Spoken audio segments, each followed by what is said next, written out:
Well, welcome to the Inside Wayzata Podcast. I'm Zach Nelson. I'm the host, and we are officially back to school. As we begin the school year, we have a very special guest joining us today, Superintendent Dr. Chace Anderson. Do you like being called doctor? You can call me Chace or Mr. Anderson or whatever works for you. Okay. I wasn't sure if you were out and about, if you had a preference on how someone addressed you. So for all the listeners, if they see you at the grocery store, what should they call you? It depends how well I know them. Okay. I'm fine either way. I'm really good with first name basis. They can call me Chace. Oftentimes a parent or others who I may know out in the grocery store will refer to me as Dr. Anderson. Okay. I think I always call you Chace, so it would have been awkward if we can go with that. Dr. Anderson. Any listeners out there who are wondering, feel free to call me Chace at the aisles of the grocery store. Well, thank you for joining us. Obviously, back to school time is exciting. This is how many years as superintendent at Wayzata Schools? I'm beginning my 18th year in this role.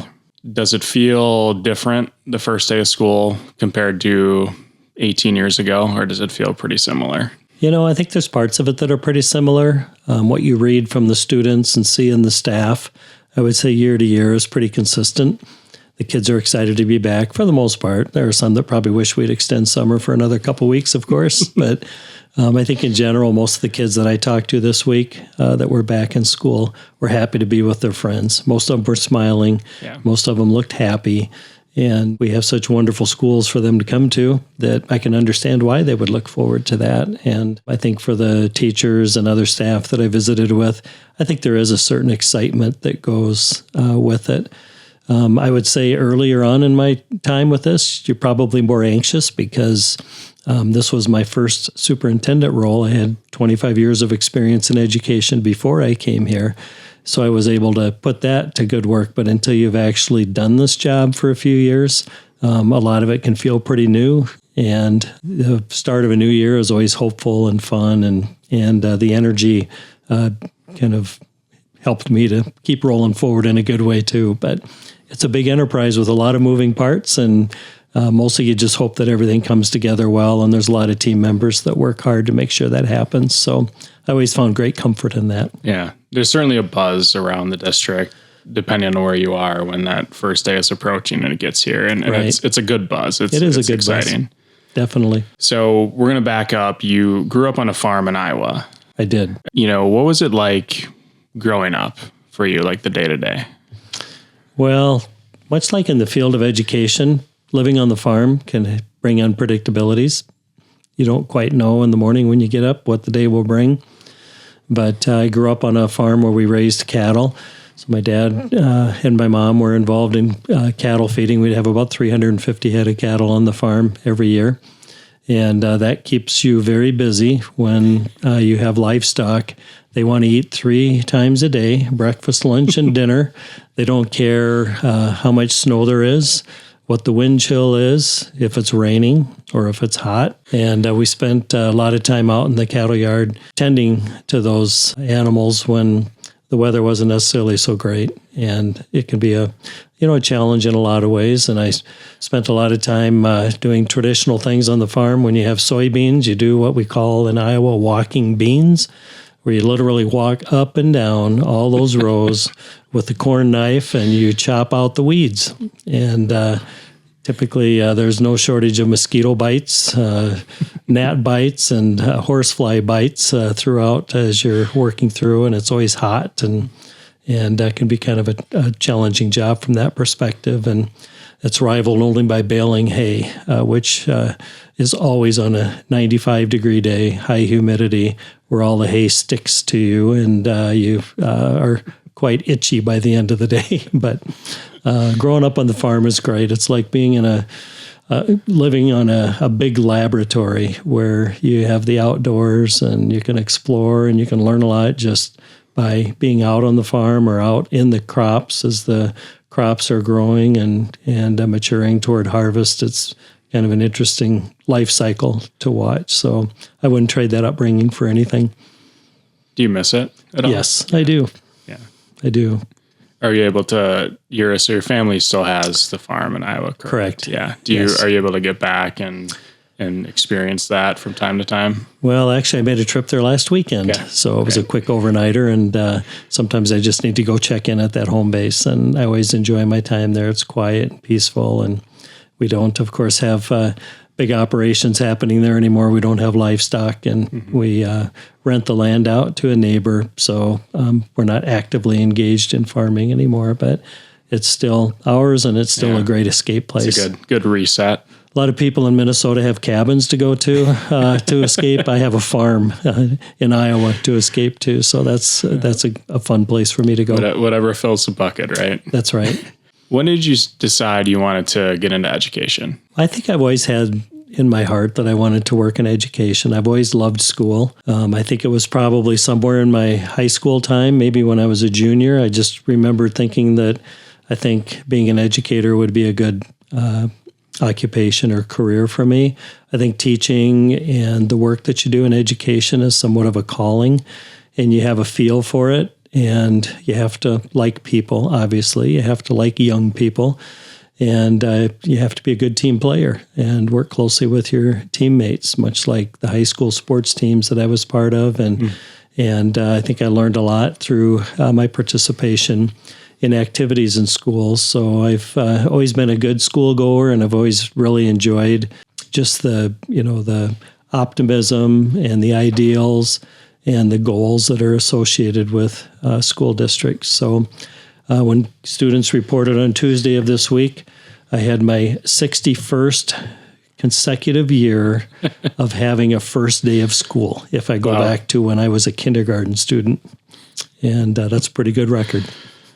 Yeah, it's a lot of, we talked about the energy and the excitement on those first days. You've had a lot of years of excitement. I have. There's a lot of excitement in those 6 decades for sure. Oh, that's great. So eventually, you moved into more administrative type roles. So you were principal, and then you eventually became superintendent in Wayzata. Did you always feel like you wanted to pursue those type of roles, or did that just happen organically?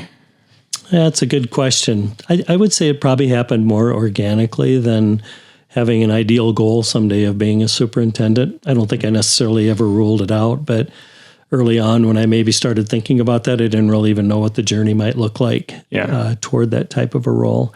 So I started as a middle school science teacher and was a high school football and track coach, and really had in my mind that I wanted to be a high school counselor and a head football coach. That was my early goals, and one thing led to another, so I never really chased after individual positions or aspired to have a title or any particular type of job in my mind, I guess, when I started out early. And even throughout my career, I've always encouraged others that I talk to enjoy the journey, because it's almost always better than the destination. And the destinations are great in our careers, and the different positions that we move into are great.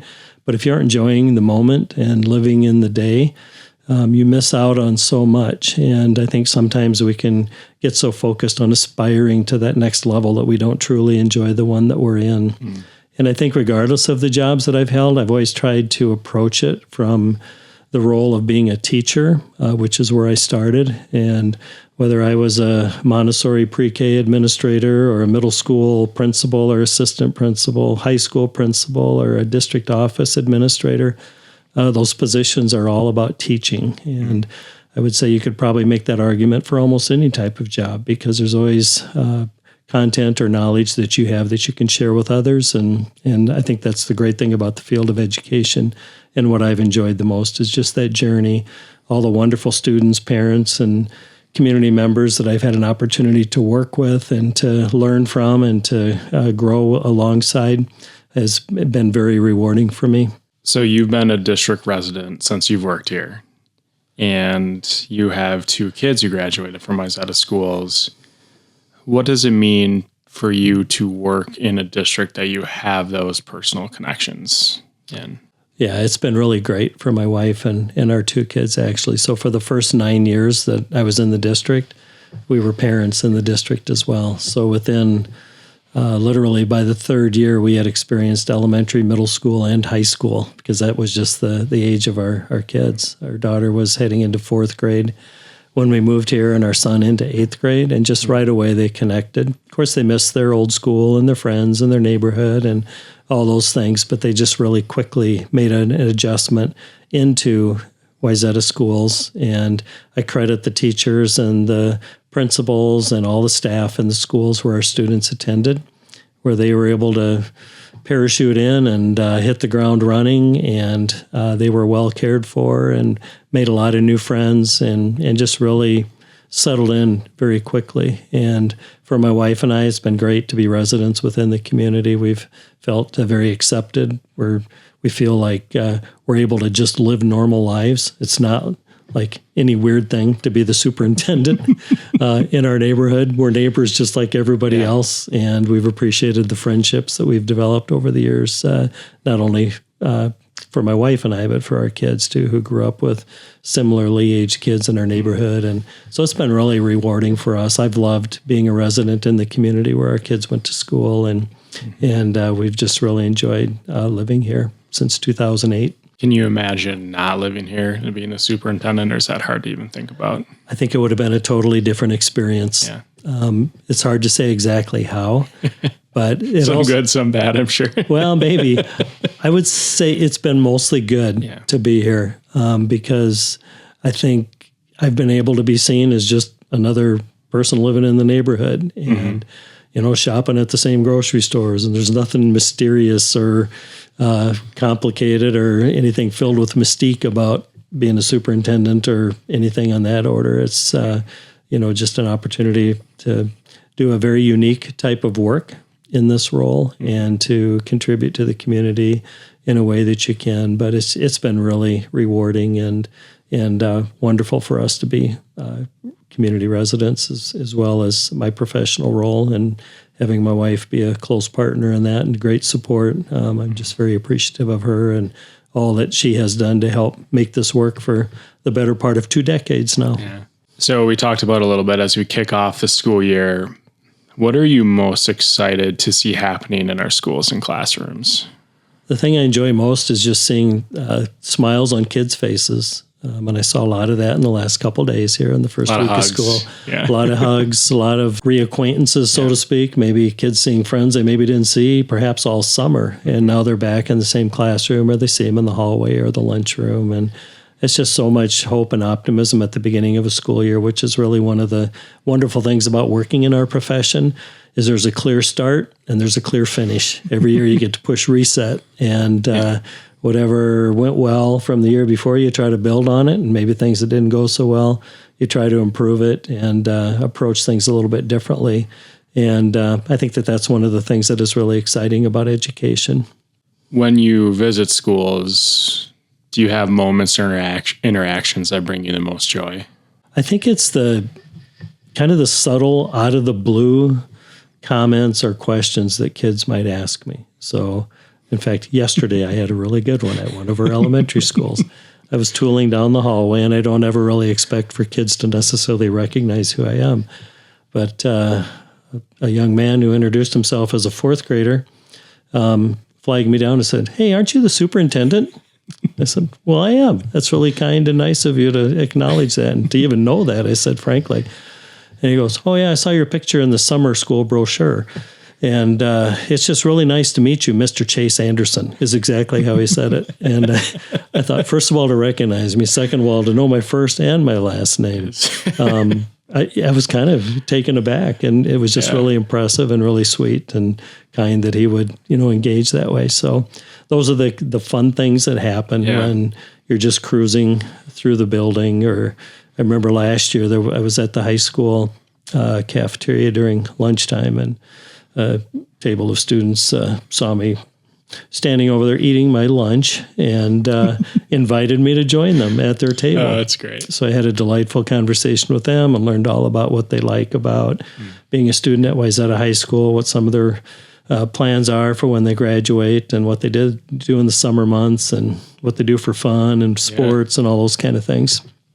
So I enjoy those casual conversations and opportunities just to engage. It kind of reminds me more of my classroom teaching and principal days, where you get more opportunities to engage directly with students and get to know them in a different way than you do as a superintendent sometimes. You can probably learn a lot at lunch table at any of our schools of yes. what's going on in the lives of all the students. Yes, there's oftentimes no shortage of free advice.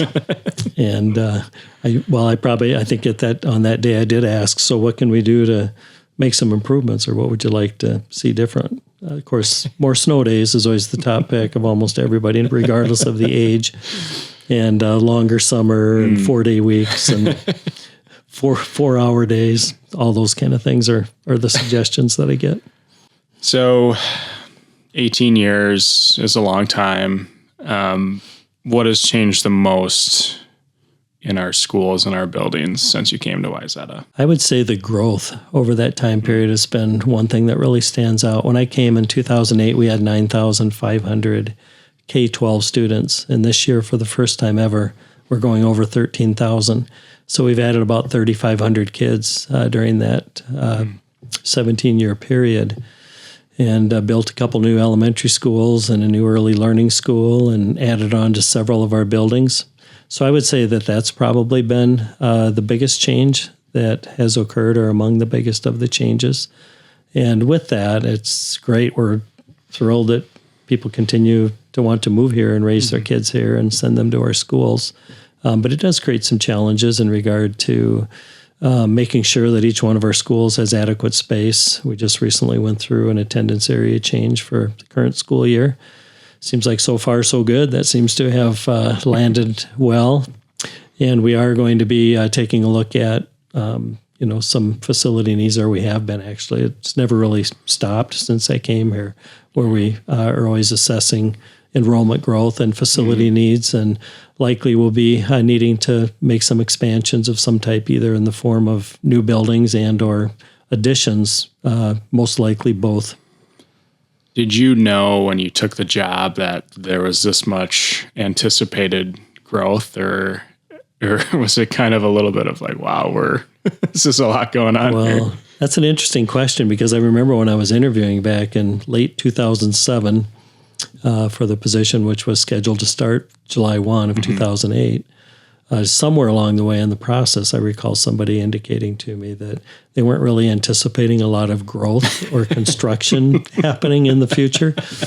And I remember thinking that's good, because the district I had just come from had just finished a, $80 or $90 or $100 million construction project that I was real involved in. Edina, correct? Correct. Yeah. And I thought, well, that sounds good. I've sort of been there and done that. And then I guess I'd been there, done that, and then I returned to it when I came here. But it's been really fun. And the projects that we've done here were great. And to open 2 new schools has been fun. And, more excitement in that order probably is in our future here before too long. Do you see that as the biggest challenge for the district in 2025, or are there other things that stand out to you as challenges?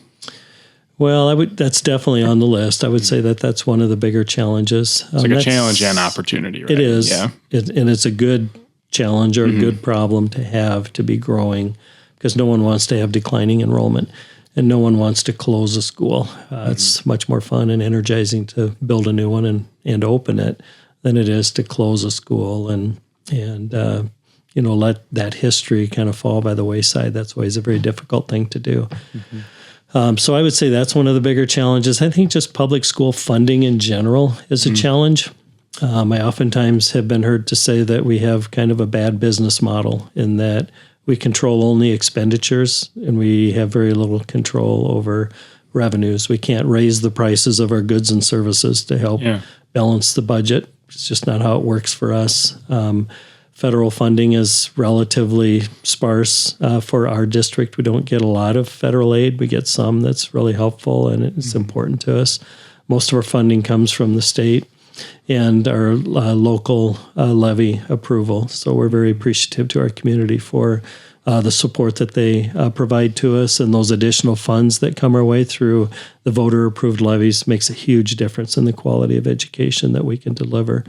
But when you're in a position to really control your bottom line only through expenditures, and you get a finite amount of funding, oftentimes, and actually most times, the increases don't keep up with what the inflationary increases are.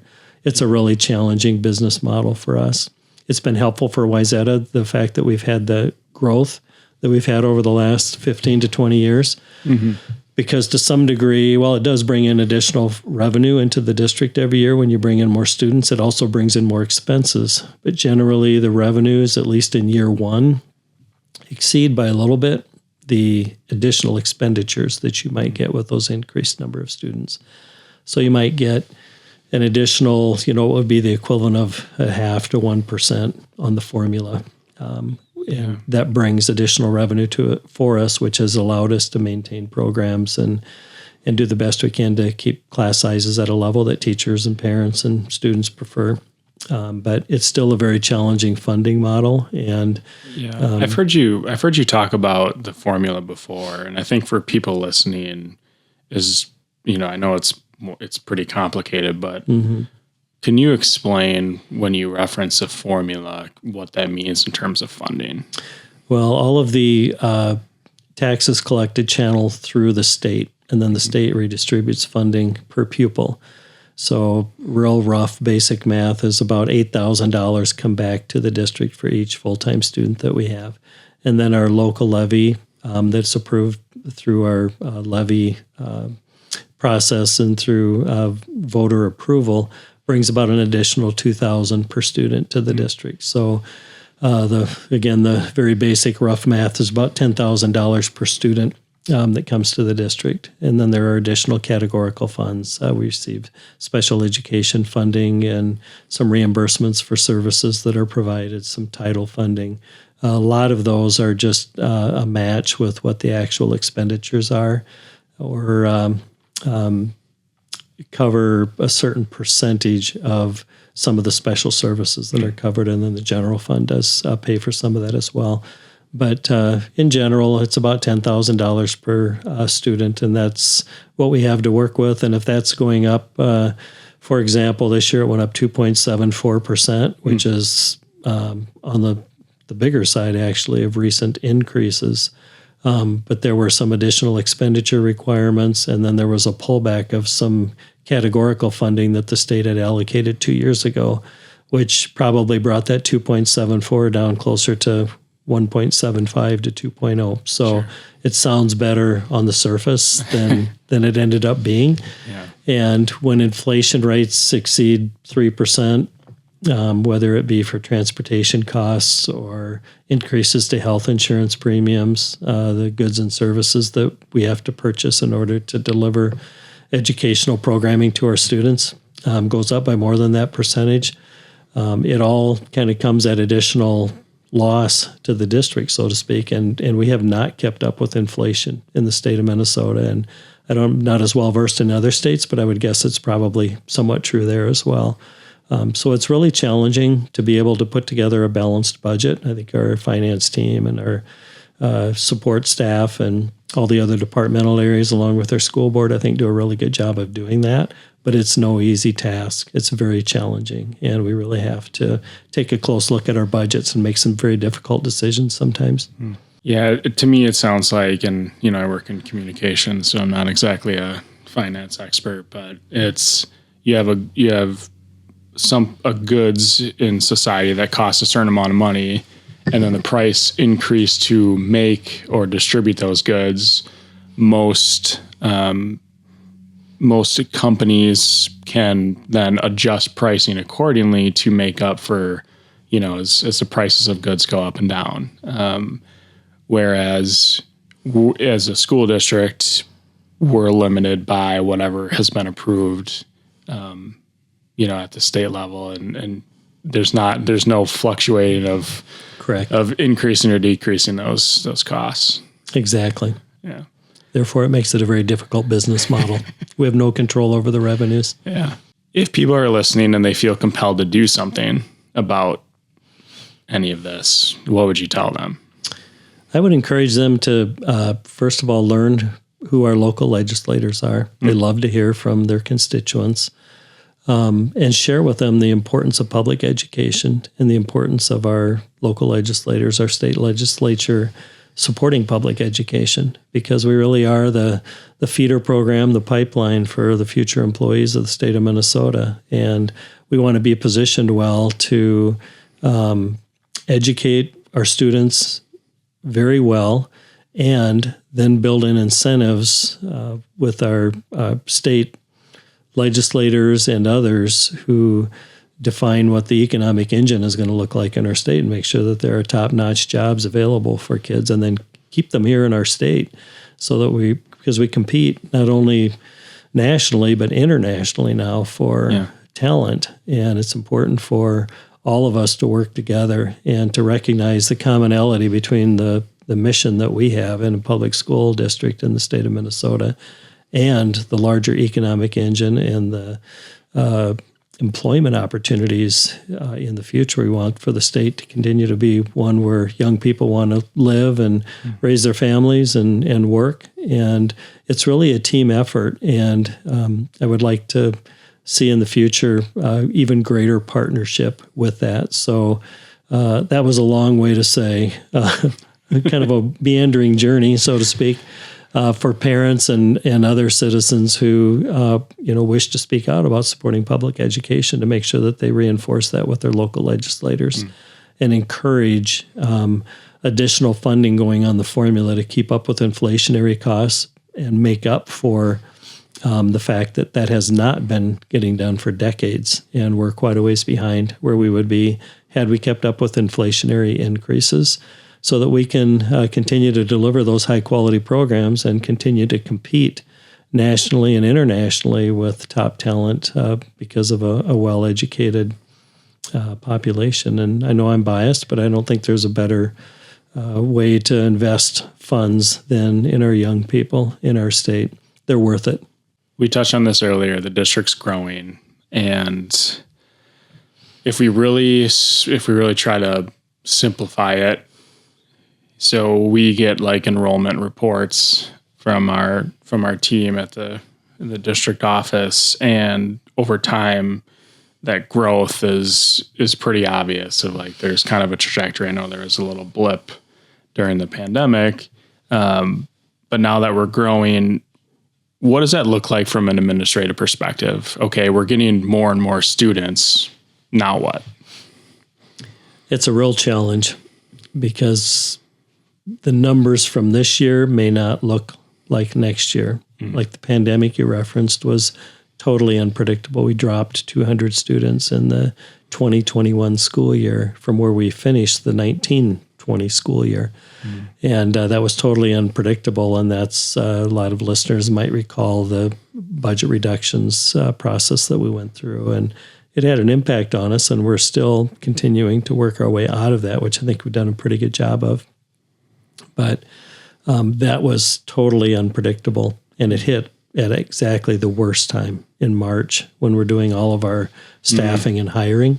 So we hired as though those not only 200 students were going to be there, but also the 250 that we had been growing by every year. Yeah. So the listeners will recall that I referenced about $10,000 per student, and all of a sudden we're 450 kids short. And the math on that is about $4.5 million of lost revenue. And we had purchased a number of staff members already in anticipation for those students. So it's kind of a double hit on that. So it's really challenging because we don't know from year to year, unknown things that can happen that can impact enrollment. But overall, since I've been here for 17 years, we've gone up 3,500 kids. So I think that's 175 to 200 kids on average per year that we've been growing. And we've been able to, I think, do a pretty good job of trying to right-size our buildings. We've gone through probably 4 or 5 rounds of attendance area changes during that time. And it's just a sign of where our community's at, because we are growing. I spent 16 years with Edina Schools. Before I came here, we never once changed attendance areas because they were fully grown out. So the outgoing 5th grade approximately matched the incoming kindergarten group year after year in all the elementary schools. That's not the case here, because we have been on this robust growth for a number of years. So it is challenging. The district does own about 85 acres of property in Medina, which would be large enough for both a middle school and an elementary school at some point in the future if that's what the plans indicate that we should do. And that's what we're going to be working on here in the coming months, is to make a determination about, do we need another elementary school and possibly another middle school? And if so, what are the timelines and when would we need and or want to have those available? So we do that a lot with a leap of faith, but we also take a look at the trajectories and the past history and then project out into the future as to what we might anticipate will be here with us in the form of student enrollment in 3 to 5 to 7 years, so that we can be ready for them. Because it takes at least 2.5 or 3 years to build an elementary school, and it takes probably 3 to 4 years to build a middle school. So you have to pre-plan and get out in front of it in order to be ready when the students are here. So essentially you have a number of students, and as that growth happens, you can kind of redistribute them based on where you have capacity. But at some point, you just run out of capacity, right? Correct. Yeah. And then you either need to have a new school ready or you have to lease space. And I've always felt leasing space is not a good investment for a public school district, because it's like renting, and you don't recoup those funds and you don't acquire an asset. And oftentimes when you lease a space, you have to do some remodeling in order to make it appropriate for classrooms, and that costs district funds as well. And those are dollars you don't recoup when you no longer lease, and you're also somewhat at the mercy of those that you lease from, because at any time they can terminate the lease, within a reasonable time period. And now you're back looking for space for those kids again. So that's why we've tried to stay out in front of it.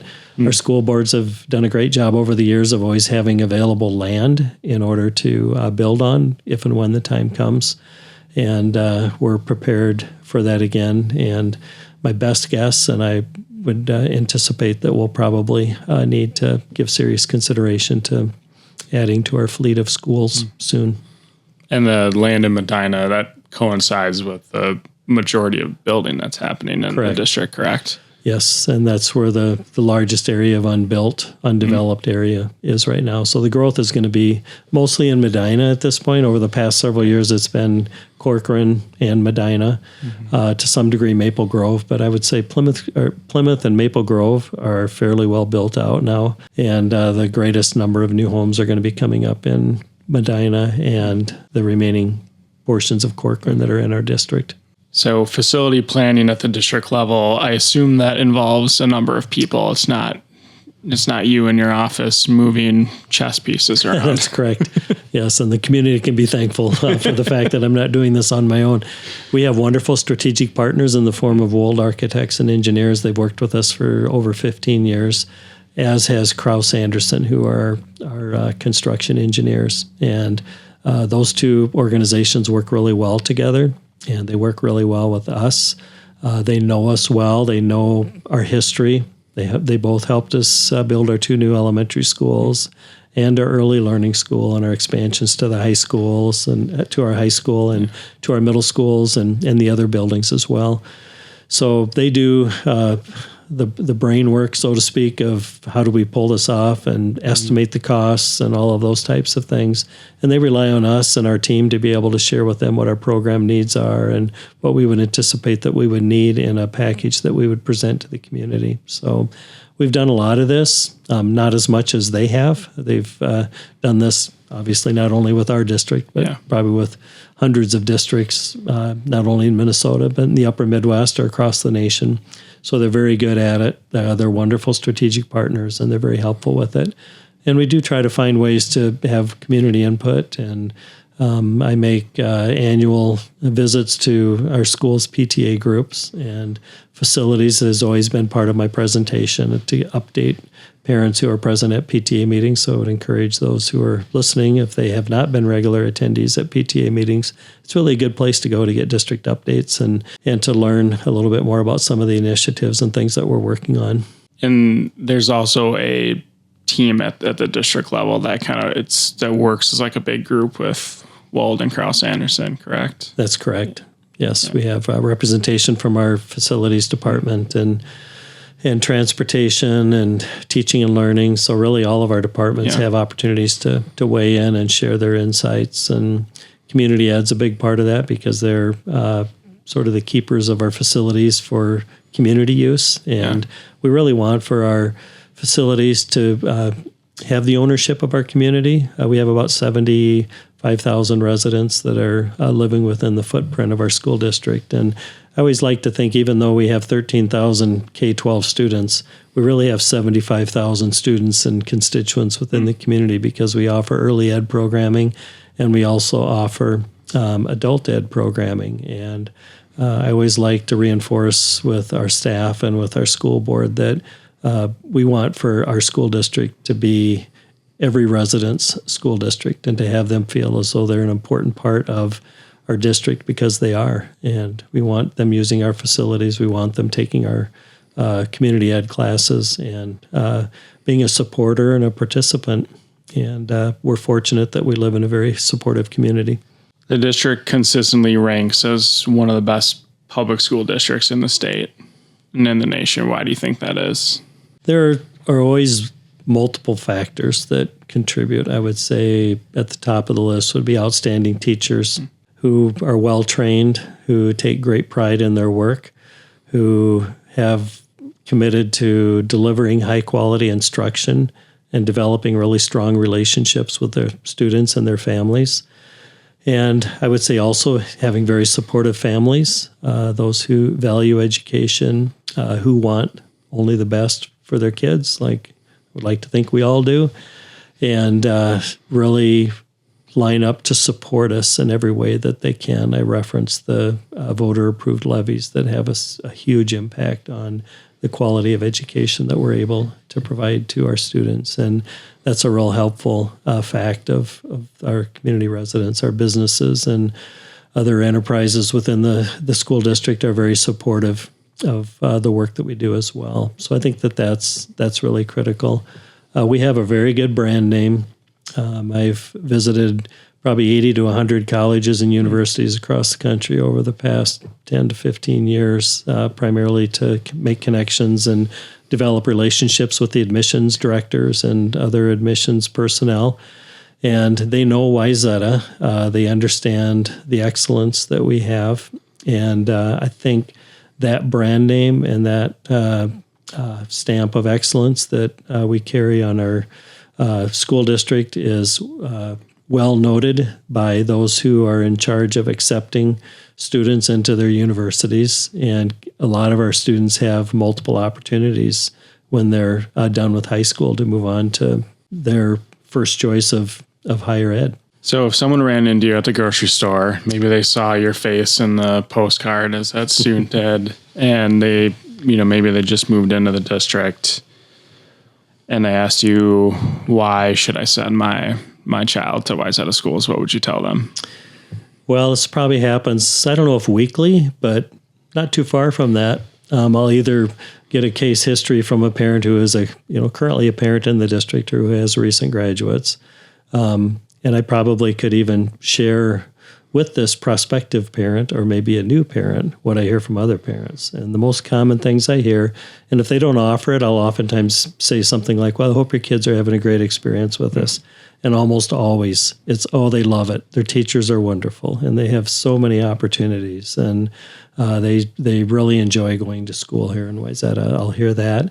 And if they have a recent graduate who is now in college, the most common thing I hear, and it's almost without exception, when I'll either ask, well, I hope they felt they were well prepared when they got there, or they will offer on their own that several times they've heard from their son or daughter that they can't believe how well prepared they were for their freshman year in college, and they credit the education they got in the Wayzata Public Schools for that. So that's the most common answer. If that's ever brought up for a family feud somewhere, that would be the number one answer within the community of Wayzata for Wayzata grads. Yeah, that's great. All right, so we have some quick hitters. We got through all the deep things, but we want to get to know Dr. Chace Anderson a little bit. What does your morning look like when there's snow in the forecast? Yes, my main job. Oftentimes when I step into a classroom, the teacher will introduce me as the superintendent, and then I'll say I'm better known as the snow day guy. And they usually will say something, oh, you're that guy. Snowy mornings or icy mornings, whatever the case might be, are always interesting. So I watch the weather pretty close in the winter because I am the snow day guy. Goes back to your days on the farm. It does. Maybe that was preparing you for yes for this. In fact, if kids want to lobby for what type of superintendent they should have in their school district, they probably don't want a farm kid like me being the superintendent. But typically, if I think there's a chance that we may be having some difficulties in the morning, I usually set my alarm for 3 a.m. Usually by 3:30 or 3:40, I'm out on the roads driving around trying to determine what the conditions are like. Oftentimes, it might be perfect yet then. But then by 7 o'clock, we could have 4 or 5 inches of snow on the ground. So for some reason, snow loves to start at about 4:30 or 5 a.m., right at the worst time, because it's very difficult to, make the call when there's no snow on the ground. But then if you know it's coming and you can rely on the forecast, then you try to make that decision. And there's a lot of interesting things that happen when you're out in a snowy morning. Mostly all by yourself. You might see a stray snowplow here and there, but there aren't that many people out. And a funny story I like to share is one morning we had pretty heavy snow overnight, and I was probably out, backing out of my garage and driveway and into the cul-de-sac at about 3:30 a.m. And I got stuck in the cul-de-sac. And I had this nightmare that all of our neighbor kids are going to be looking out their bedroom windows, seeing the superintendent stuck in the snow and delighting in the fact that we for sure are not going to have school today. So that's probably my favorite snow day story. I'm out there at 3:30 in the morning with a scoop shovel trying to dig my car out. And I think I was probably thinking, maybe we need to call school off today. And I think we did on that day. Well, I can verify that Chace is up that early because typically I'm involved on a text thread that involves a big component of it is transportation, right? It's Correct. One thing if you can move about and drive around, but the buses are the most important piece. And, I can vouch that there's text messages pretty early and it's a collaborative effort, reaching out to our transportation team and our buildings and grounds of, are the buses going to be able to get around? That's the biggest piece, right? Correct. Yeah, transportation is really no pun intended, but the driver for what happens for snow days. And so we have a distribution group of superintendents too that start texting usually around 4 a.m. or 4:30, but by no later than 4:30. And it's kind of non-scientific at the start because somebody will say, well, what are you all planning on doing? And most of us will say, not sure yet. What are you thinking about doing? And then we do that for a half hour or 20 minutes or so. And then finally, somebody will toggle and say, you know what, I think we're going to need to call it. And every district is different because if you have a lot of rural areas and it's wind, unprotected and subject to wind, that can be different than more of, in a suburban community with a lot of big trees and homes and things that, cut the wind a little bit. So it makes a difference that way too. But my main goal is always don't be the only person who called school off and don't be the only person who didn't. You want to go on a wave and everybody kind of decides all at once, all right, let's do it. And then that's kind of how it works. So it's pretty non-scientific, but it's very organic and team focused. And we try to be consistent across districts. Although there can be times when the northern metro up in our area might have had 8 inches of snow.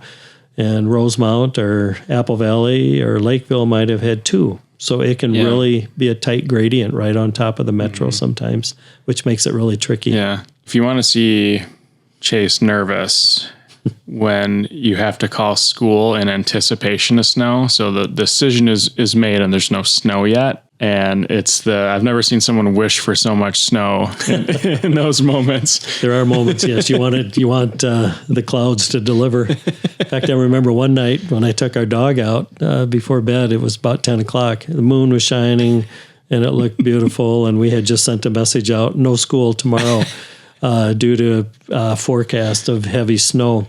And at the time, and I got a few free inputs of advice following us calling it when there was absolutely nothing on the ground. And I think by the time the buses would have been going, we had 8 or 10 inches of snow on the ground. And to your point, I was ecstatic that the clouds opened up and delivered for me. We'll have to do a drive along with on your 3:30 a.m. Maybe Trevor can do that with a GoPro. I usually have room in my car because no one from my family has ever joined me on those trips. Your wife doesn't volunteer to help you scope out the roads. Yeah. She doesn't, no. Okay, what was your favorite subject in school? I loved science and math. If you could have any job in a school for just one day besides superintendent, what would it be? Bus driver, except on a snowy day. I remember doing a back to school video a few years ago, and they actually let you drive the bus in the parking lot for the video For about a block. Yeah. And yes. I remember you almost had to drag you out of there. As a farm kid, we learned to drive early out on the farm and many different types of vehicles. What's your favorite part of the school day to observe? I think being at Wayzata High School in the cafeteria. Mm-hmm. It's so fun to watch the kids and to see them interacting and having a good time, spending time with each other, and just enjoying each other's company. It's just fun. I've always liked the lunchroom, whether I was a principal or teacher. I would always spend a lot of time there. What is the best book you've read recently? I recently read a book titled Uprooted by Grace Olmsted. And I had it on my shelf for a couple of years, and one day, I don't know, a month or two ago, it caught my eye, and I thought, I should see what that's about. And I read it, and it's actually about a woman who grew up in a rural area near Boise, Idaho, and then left the rural farm community to move to Washington, D.C., and I think she's a journalist and a writer, obviously, and she did a study or a story on those who remain in rural farming communities and keep the home base going, and then those who don't do that. I guess I'm one of those. Having grown up on a farm in a rural community, I sort of bailed or abandoned as well. But it was just really a nice story about neither is better or worse than the other. It's just the reality that some stay where their roots are. And I think that's where the title Uprooted comes from, is being uprooted into other communities. But she just speaks about the joy and the fun of returning to that area. And she did a study of those who made their lives and livelihoods and their careers right there in their home communities and have helped it stay viable so that for those of us that do leave and move to the big city, so to speak, have those places to go back to and to reflect on our past and to enjoy the recollections, the reunions, the opportunities to reminisce about all of the people that contributed to helping us become who we were. So I found it to be a really nice story. Yeah, that's cool. What's a hidden talent that you have? I don't think I have any talent. Driving a tractor? I can drive a John Deere, yes. I'm not bad at that. What's your favorite school lunch food? Wayzata High School cafeteria, hamburger, fries, chocolate chip cookie, and 2 chocolate milks. And the kids have even taken note because my daughter is connected to some people there, and they said, we've noticed that whenever your dad eats in the cafeteria, he always has a hamburger, fries, a chocolate chip cookie, and 2 milks. And when she brought that to my attention, I said, you know what? They're right. They're very observant. Great. So I didn't know people were all that interested in what I was hauling around on my tray. There you go. So do you keep an eye on the menu for when that's coming up?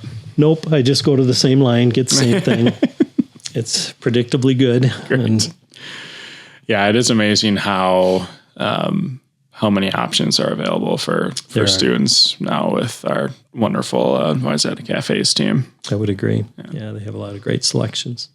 What's your favorite restaurant? Olive Garden. Why?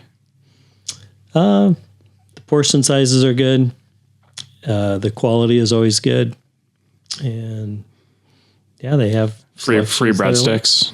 The breadsticks are Or the unlimited. I don't know if it's free. Unlimited breadsticks. they are unlimited. Yeah. Probably not free, but I remember my wife and I, when we were in college, we would do that for a date night. We'd go to Olive Garden and get soup and breadsticks, and that was, we were living living it up. What's the best piece of advice you've ever received? When I think back to when I started teaching in 1983, I worked I mentioned before, I was a science teacher and assistant football and track coach. One of the football coaches I worked with was also a financial advisor. And he was probably, I'd say about 50 at the time, maybe a little older. And I was 23. And he said, Chace, I'm going to give you 2 pieces of advice. Go back and get your master's degree. And I had just finished my bachelor's literally like 2 weeks before. So, okay. And he said, start saving for retirement. And I kind of broke out laughing when I heard that one. I mean, the first one was kind of a groan. It's like, oh my gosh, I just finished my bachelor's. Although I loved school and I never really quit going. But when he brought up the retirement piece, I hadn't even thought about it because I knew it was 4+ decades down the road. And I look back to that oftentimes, and those 2 things that he shared with me, I've shared with many, especially young teachers and new people into whatever their professions are. Is, I guess it boils down to continue learning, go back and whether it's another degree or just more learning in areas that you're interested in, lifelong learning is really important, and being financially prudent and smart and planful is really important. So I've oftentimes shared that as 2 of the best pieces of advice I've ever gotten. Early bird or night owl? Early bird, especially on those snowy days. Coffee or tea? Coffee. I know the answer is ebooks or physical books. Physical books. Have you ever read an ebook? No. Okay. Physical books with a yellow highlighter and usually a marker pen along the side so I can write notes in the margins. I love to read, but I don't really know how to read all that well without highlighting. So, and oftentimes I'll go back and review my highlights when a subject or a topic comes up and I want to hit the high level key points from a book that I've read. It's really helpful for me. Just be careful you don't do that to a library book. I don't do that. Well, let me save the best question for last. I'm biased, but what is your favorite sports team? Well, after thinking on that one for a nanosecond, the Green Bay Packers. Go Paco. Go Pack. And we just lost all of our listeners. So, and that's why that was the last question. That's the last question. Right? Well, Dr. Anderson, Chace, Mr. Anderson, Mr. Chace Anderson, as that student said, thank you for joining us. And my pleasure. Here's hoping for a good school year. It'll be a great school year. Thanks so much.